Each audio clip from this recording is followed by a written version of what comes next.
suis le vrai cep, et mon père est le vigneron.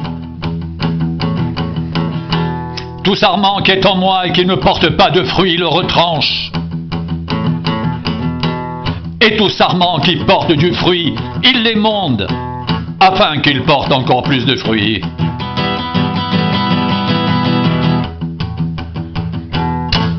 Déjà vous êtes purs, à cause de la parole que je vous ai annoncée. Demeurez en moi et je demeurerai en vous. Comme le sarment ne peut de lui-même porter du fruit, s'il ne demeure attaché au cep, ainsi vous ne le pouvez pas non plus, si vous ne demeurez en moi.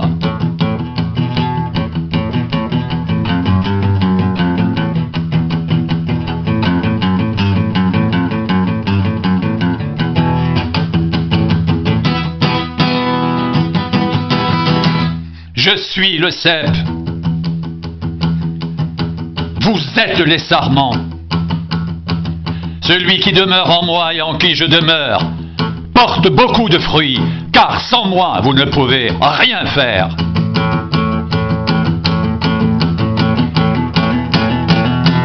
Si quelqu'un ne demeure pas en moi, il est jeté dehors comme le sarment, et il sèche, puis on le ramasse, on le jette au feu et il brûle.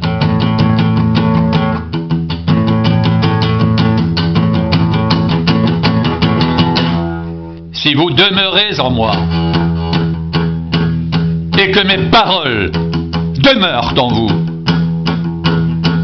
demandez ce que vous voudrez, cela vous sera accordé. Si vous portez beaucoup de fruits, c'est ainsi que mon Père sera glorifié, et que vous serez mes disciples.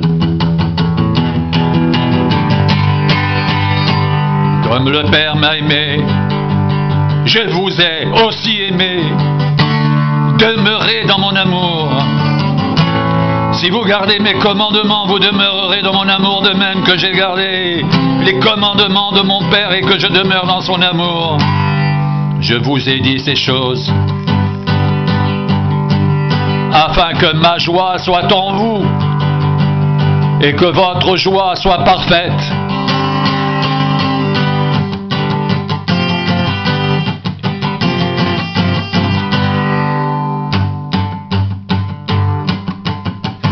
C'est ici mon commandement, aimez-vous les uns les autres comme je vous ai aimé. Il n'y a pas de plus grand amour que de donner sa vie pour ses amis. Vous êtes mes amis si vous faites ce que je vous commande. Je ne vous appelle plus serviteur, parce que le serviteur ne sait pas ce que fait son maître. Mais je vous ai appelé ami, parce que je vous ai fait connaître tout ce que j'ai appris de mon Père. Ce n'est pas vous qui m'avez choisi, mais moi je vous ai choisi. Et je vous ai établi afin que vous alliez et que vous portiez du fruit et que votre fruit demeure, afin que ce que vous demanderez au Père en mon nom, il vous le donne. Ce que je vous commande, c'est de vous aimer les uns les autres.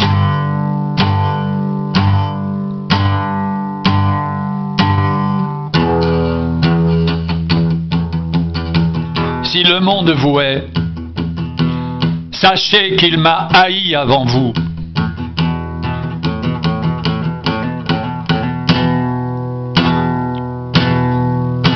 Si vous étiez du monde, le monde aimerait ce qui est à lui, mais parce que vous n'êtes pas du monde et que je vous ai choisi du milieu du monde, à cause de cela, le monde vous hait.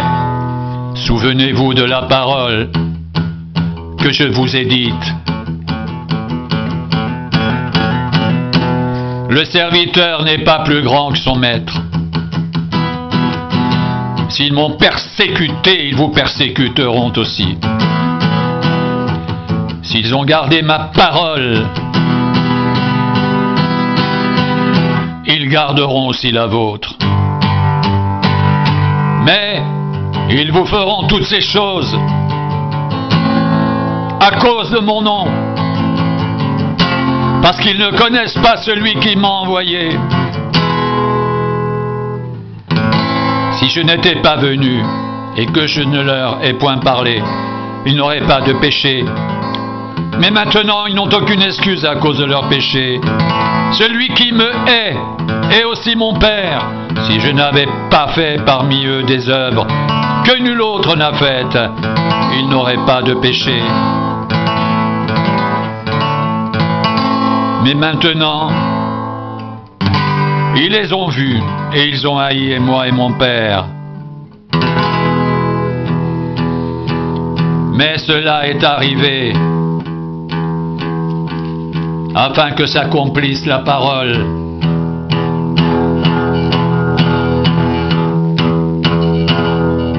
qui est écrite dans leur loi.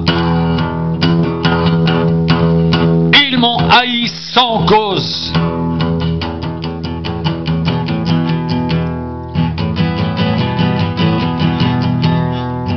Quand sera venu le consolateur que je vous enverrai de la part du Père, l'Esprit de vérité qui vient du Père, il rendra témoignage de moi. Et vous aussi vous rendrez témoignage, parce que vous êtes avec moi dès le commencement.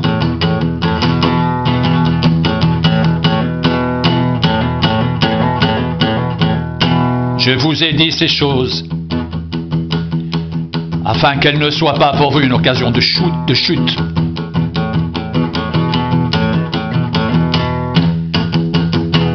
Je vous ai dit ces choses afin qu'elles ne soient pas pour vous une occasion de chute. Ils vous excluront des synagogues et même leur vient, ou quiconque vous fera mourir, croira rendre un culte à Dieu.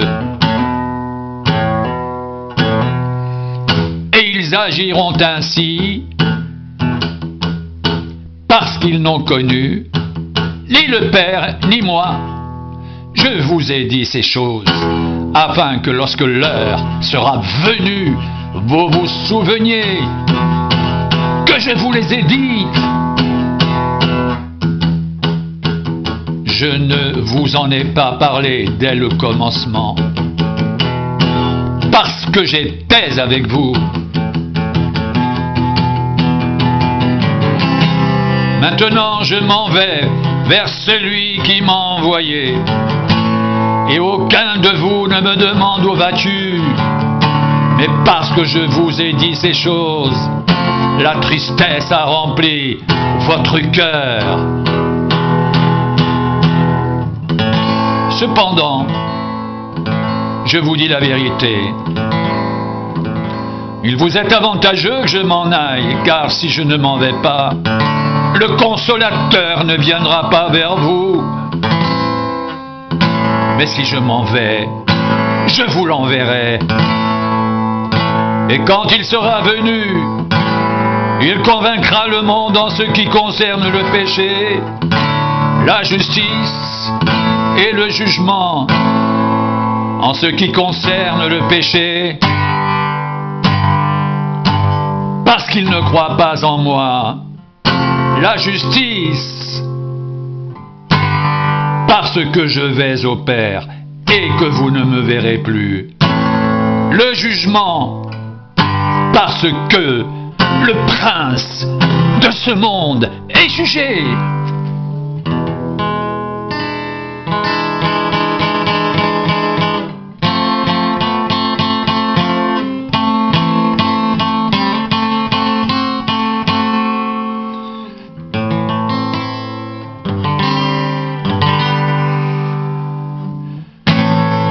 J'ai encore beaucoup de choses à vous dire, mais vous ne pouvez pas les porter maintenant.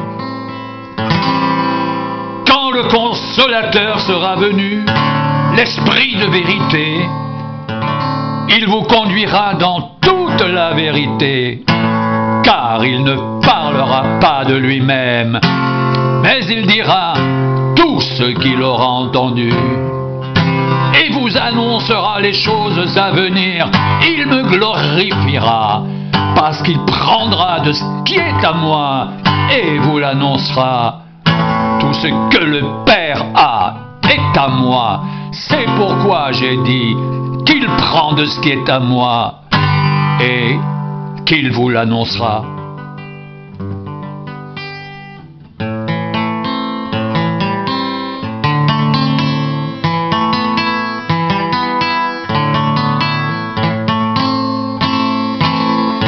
Encore un peu de temps et vous ne me verrez plus, et puis encore un peu de temps et vous me verrez, parce que je vais au Père. Là-dessus, quelques-uns de ses disciples dirent entre eux: que signifie ce qu'il nous dit? Encore un peu de temps et vous ne me verrez plus, et puis encore un peu de temps et vous me verrez, parce que je vais au Père. Il disait donc: que signifie ce qu'il dit? Encore un peu de temps, nous ne savons de quoi il parle. Jésus, sachant qu'il voulait l'interroger, leur dit: vous vous questionnez les uns les autres sur ce que j'ai dit, encore un peu de temps et vous ne me verrez plus, et puis encore un peu de temps et vous me verrez. En vérité, je vous le dis, vous pleurerez et vous vous lamenterez, et le monde se réjouira. Vous serez dans la tristesse, mais votre tristesse se changera en joie. La femme, lorsqu'elle enfante, éprouve de la tristesse parce que son heure est venue. Mais lorsqu'elle a donné le jour à l'enfant, elle ne se souvient plus de la souffrance à cause de la joie qu'elle a de ce qu'un homme est né dans le monde. Vous aussi donc, vous êtes maintenant dans la tristesse, mais je vous reverrai, votre cœur se réjouira, et nul ne vous ravira votre joie. En ce jour-là, vous ne m'interrogerez plus sur rien. En vérité, je vous le dis, ce que vous demanderez au Père, il vous le donnera en mon nom. Jusqu'à présent, vous n'avez rien demandé en mon nom. Demandez, vous recevrez, afin que votre joie soit parfaite. Je vous ai dit ces choses en parabole. L'heure vient où je ne vous parlerai plus en parabole, mais où je vous parlerai ouvertement du Père. En ce jour, vous demanderez en mon nom, et je ne dis pas que je prierai le Père pour vous, car le Père lui-même vous aime, parce que vous m'avez aimé et que vous avez cru que je suis sorti de Dieu. Je suis sorti du Père et je suis venu dans le monde maintenant. Je quitte le monde et je vais au Père. Ses disciples lui dirent: voici maintenant, tu parles ouvertement et tu n'emploies plus aucune parabole. Maintenant nous savons que tu sais toutes choses et que tu n'as pas besoin que quelqu'un t'interroge. C'est pourquoi nous croyons que tu es sorti de Dieu. Jésus leur répondit: vous croyez maintenant? Voici, l'heure vient, elle est déjà venue, où vous serez dispersés chacun de son côté, et où vous me laisserez seul. Mais je ne suis pas seul, car le Père est avec moi. Je vous ai dit ces choses afin que vous ayez la paix en moi. Vous aurez des tribulations dans le monde, mais prenez courage, j'ai vaincu le monde.